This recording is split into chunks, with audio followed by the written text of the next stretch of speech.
question is, here we go. I consider myself a happy person. I've achieved a lot of what I set out to do, graduated from school, made real progress in my career, but still there's this persistent feeling that something is missing. Sometimes it feels like my life has turned into a series of checkboxes. I accomplish one thing, then immediately move on to the next, always chasing that moment when I'll finally feel like I've made it. But that feeling never seems to come. So I find myself wondering, when does life actually start to feel good? All right. So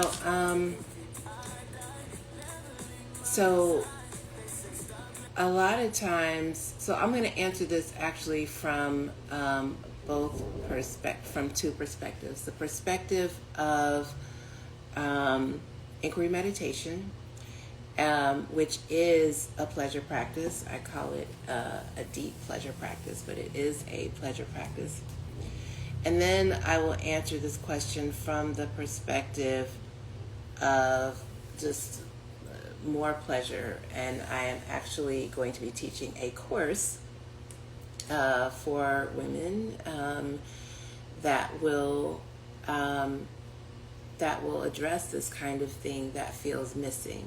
But because inquiry meditation ultimately is a pleasure practice, then I can answer the question first from the perspective of that.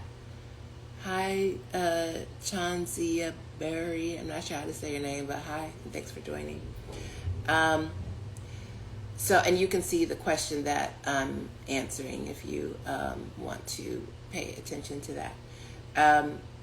But it's about being happy, and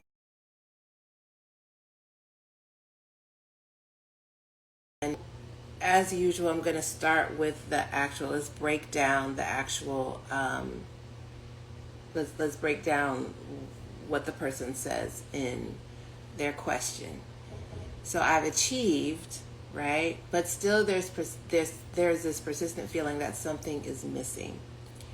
So first of all, what we're seeing is, hi, I don't know that names. I don't know if I know you, then hello, but I don't know if I do. But thank you for being here. But typically, this is very, our cultural conditioning is such that we equate achievement with, oh, I should feel fulfilled. That feeling of I finally made it. That feeling of I finally made it. So, my life has turned into a series of check boxes. I accomplish one thing and immediately move on to the next. Chasing. There's the word. I'm always chasing. And so it's, okay, it's been years. Okay, cool. I don't know your name though, so I don't know who you are. but hello. Or at least I don't know who you are just yet. But when you say I'm always chasing that moment when it'll feel like I've made it. So always what I'm looking for in the Q&A questions is I'm always looking for where is the suffering happening, because always the question itself, usually in the wording itself, it'll reveal the suffering. And there it is that I'm chasing, right? And in other words, I'm always running after and never getting.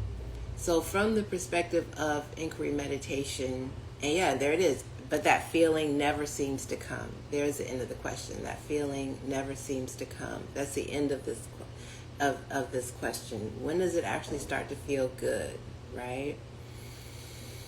And so if you notice your breathing, if you're listening to this, like if you end up watching it on YouTube or watching it on my Instagram later, that's fine. But even as you listen, what I always tell people when we're working together is first notice that you're breathing. If you will first begin to notice that you're breathing, and then begin to notice that you are actually suffering as well.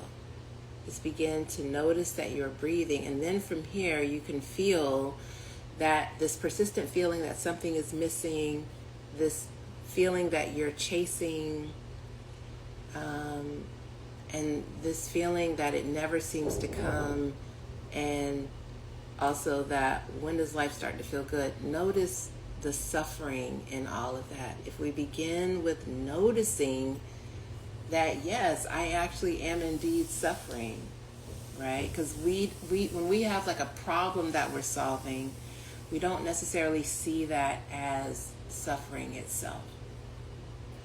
And what does that noticing, how do we go from problem solving to actually noticing where we are and noticing that suffering is happening? We have to actually slow down. You notice I'm even slowing down in how I'm literally speaking. I'm slowing down so that I can actually be with what's here in the question. Notice too that when we're problem solving, we're kind of forward facing. You even might sit forward when someone's giving you the solution, right? When you're being with and when you're slowing down, you actually sit back a little bit and you begin to notice, oh, there actually is pain here, right? And if we just stop and be with the part of you that is always chasing, the part of you that really has been in this very subtle pain. I graduated from school, I made progress in my career. Always, if I do this, then I will finally get there. I will finally get there. And like I said, our culture feeds that thing. If you go to the right school, if you get the right career, if you get the right partner, if you have the right kids, have the right number of kids, get in the right neighborhood, okay, get the tub. For me, it would be a tub with a great bathroom, right? Get the bathroom with a great tub. That would be, okay, I've made it, right? And still, there's that feeling of what is that thing that's missing? So that's the thing. What is the thing that's missing? To first get to the thing that is missing, or actually the only way to get to the thing that's missing, well, the most expedient way to get to the thing that's missing is to be with the part that feels sad, that I don't have it, whatever it is, I don't have it. So just noticing your breathing as you be with that sadness, because everything you're doing, all the doing you're doing is to not feel this. And yet, if we will stop and actually feel this, and people think, well, what's the point of that? I'm just going to feel sad if I just sit with it. That's why I'm trying to do something about it. Well, there's actual magic in sitting and being with. We normally think, I'm just supposed to sit here and feel sad. No. It's one thing to just sit there and feel upset. It's another thing to say, okay, I'll be the space for letting. So when you're noticing, you're actually being the space for, oh, there's sadness in here. It's almost like you get to see like this special dye in your body, like a colored dye, and it's that sadness, it's that chasing thing that you've been doing all this time. Still noticing your breathing. When you notice your breathing, it's like you have an oxygen tank underwater. It's like you have your oxygen tank, and you can be with your suffering. And the thing is, here's the thing about being with our suffering. When we will be with our suffering dissolves. Our suffering itself dissolves. The sense of chasing in this case falls away. When does life actually get to feel good? All the stuff you've been chasing, that sense of chasing begins to dissolve because you're seeing what was underneath all the chasing. You're seeing the thing that was underneath all the chasing. And you begin to feel the actual pain that chasing feels like. Of going after something and getting close. And there's always a little bit of pleasure mixed in with all of this pain. Otherwise, we wouldn't do any of it. If there was no sense of feeling good, we wouldn't do it at all. So you can get to see that suffering typically is made of feeling good and feeling bad, and it's intertwined at the same time. And if we will just sit and look at it, then it begins to untwine itself. And the body will take care of its own suffering. His, her, their, its own suffering. So when does life actually start to feel good? Here's the thing. That's a question that we ask when we're in the pain. Once we're seeing the pain and we're being with the pain, we start asking different questions.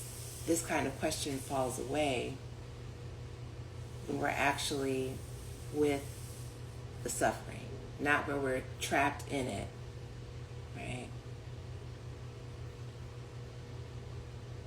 Because when we're being with it, and we can feel the things like kind of unraveling, and the pain is getting to disperse and getting to spread out and finally breathe. Now something else can come through, and we can begin to ask questions that reflect more consciousness and a space of not being in the suffering anymore. So we might begin to ask, well, what would feel good now? What actually do I love? What's actually working in my life? What's actually not working? What would I do if I weren't chasing? You become available to better questions.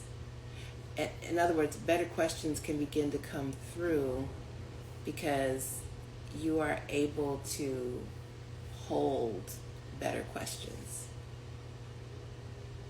Just noticing your breathing. Noticing your breathing. Yeah, people think, oh, if I feel my suffering, what the fuck is the point of that? Because what they think is that being with the suffering is the same as rolling around and suffering. Actually suffering and being with your suffering are, it's literally like a millet inch or whatever bit of separation, and it makes a world. It's like universes, galaxies, it's just so far. It's two totally different things, and it can happen in the very next breath. The moment you notice you're suffering, you're no longer suffering. Noticing your breathing, and then something else can begin to come through. So that's how I'll answer that question from the perspective of inquiry meditation, which is a pleasure practice. Hence, I call my work the gospel of pleasure. But I